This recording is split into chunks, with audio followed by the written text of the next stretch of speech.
नए हैं तो चैनल को सब्सक्राइब करके वीडियो के लाइक कर दीजिए, क्योंकि नए नए अपडेट हम आप लोग को देते रहते हैं। तो चलिए दोस्तों अपडेट की बात करते हैं। तो दोस्तों बता दें कि खेसारी लाल यादव का देख सकते हैं अभी एक पोस्टर शेयर किए हैं और देख सकते हैं कितना बेदर्दी से खेसारी लाल यादव और सोनू पांडे देख रहे हैं, इसमें नज़र आ रहे हैं। और दोस्तों बता दें कि आप लोग दोस्तों सुने होंगे आम के स्वाद।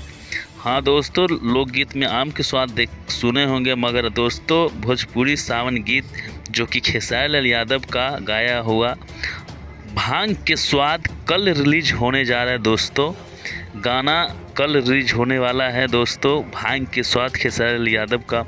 और एक पोस्टर देख सकते हैं शेयर किए हुए दोस्तों, इनको इंस्टाग्राम पे किए हैं और देख सकते हैं लिखा हुआ था कि तैयारियों में जुट गए हैं। दोस्तों बता दें कि अब back to back song Khesari भैया का जो भी लोकगीत सॉन्ग है आएगा, और दोस्तों कल रिलीज़ तो हो ही रहा है भांग के स्वाद। तो आप लोग इसको गाने को शेयर करिए और ज़्यादा से ज़्यादा लोग ट्रेंडिंग में लाने का प्रयास कीजिए।